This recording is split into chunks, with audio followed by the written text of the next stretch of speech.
E se eu te perguntasse, qual o país que mais ajudou a Ucrânia? Talvez você diria Estados Unidos, União Europeia, um grupo de países. Mas aí você estaria falando de ajuda militar. E não é disso que eu estou falando. Eu estou falando de ajuda humanitária. E nesse caso, então, indiscutivelmente, a Polônia é o país que mais ajudou a Ucrânia.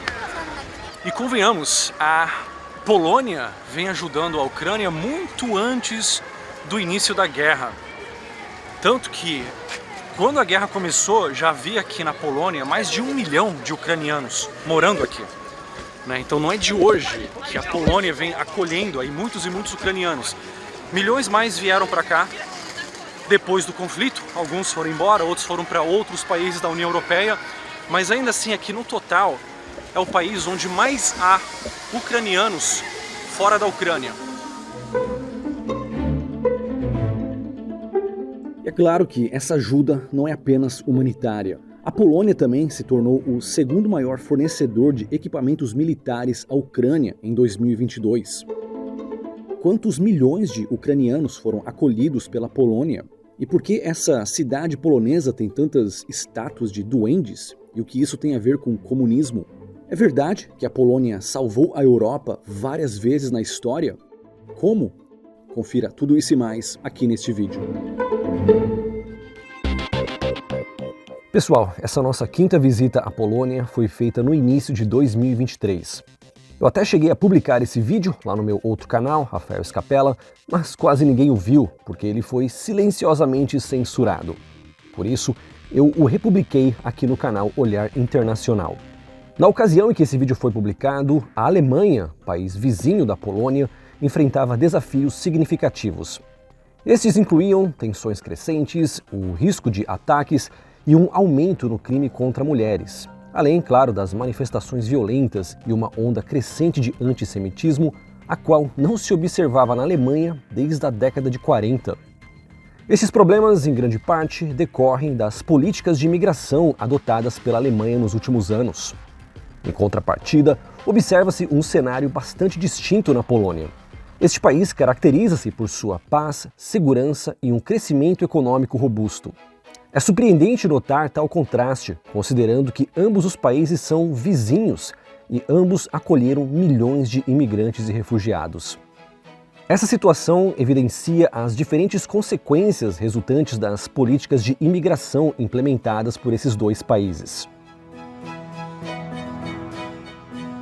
Para fazer essas viagens, utilizamos e recomendamos a Vitalcard Seguro Viagem. Há planos específicos para Europa, Estados Unidos, Brasil e o plano mundial, que foi o que nós escolhemos. Para saber mais sobre os planos de seguro viagem da Vitalcard, visite vitalcard.com.br ou clique no link abaixo na descrição do vídeo.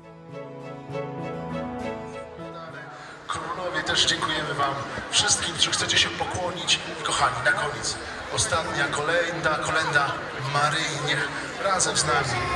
E hoje, dia 6 de janeiro, é um feriado católico. E a Polônia é um país muito católico, né? Então, tá aí mais um dos laços culturais que a Polônia tem com a Ucrânia.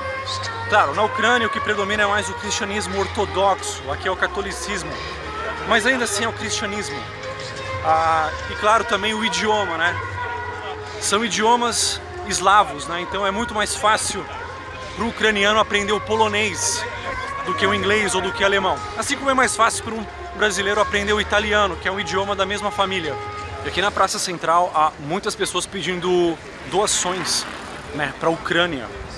E não é de hoje que há muitos ucranianos vivendo aqui na Polônia. Quando nós viemos para cá em 2016, nós já vimos isso, havia muitos ucranianos, agora ainda mais.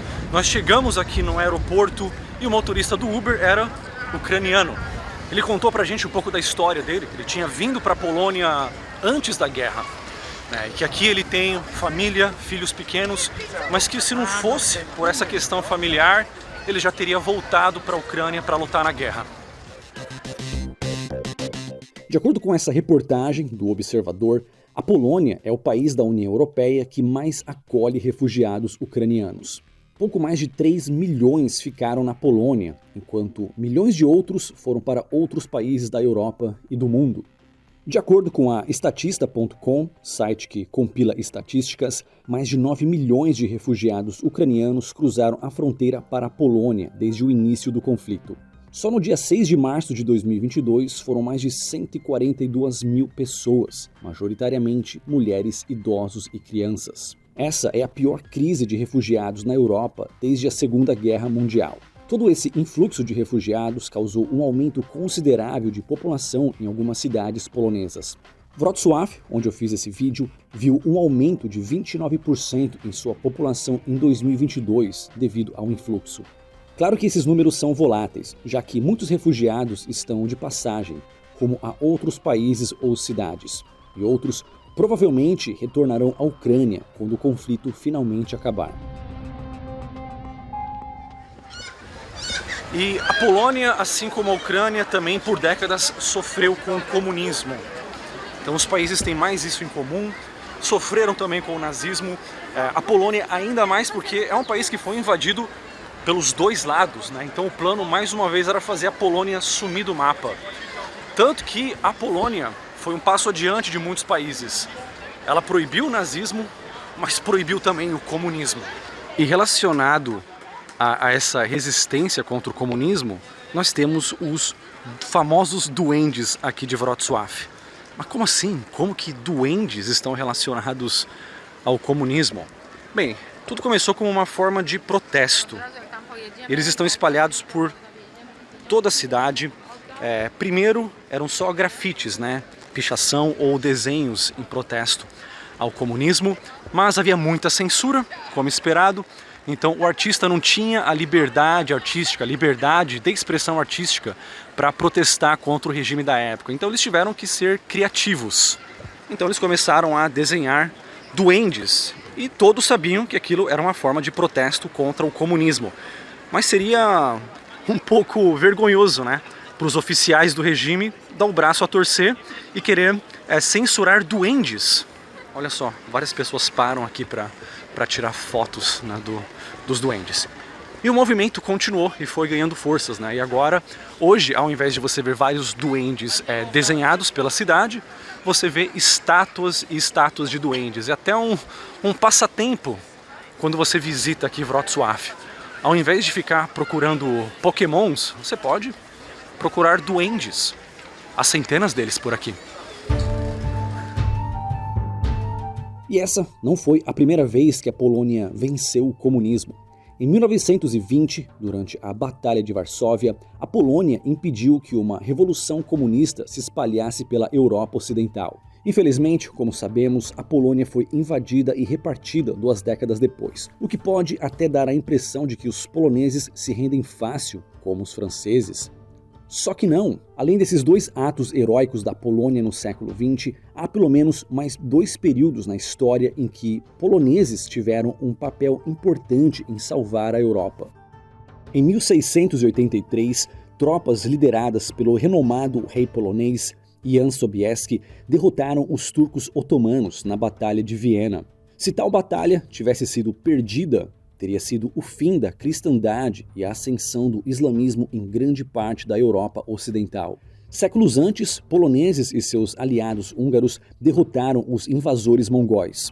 Invasão essa que, se bem sucedida, também teria mudado a história da civilização ocidental. Bem, digamos que, nessa ocasião, os guerreiros húngaros e poloneses receberam uma ajudinha inesperada de uma poderosa e mortal bebida alcoólica. É sério. Eu contei essa história nesse outro vídeo aqui sobre a Mongólia, o qual você pode assistir depois desse.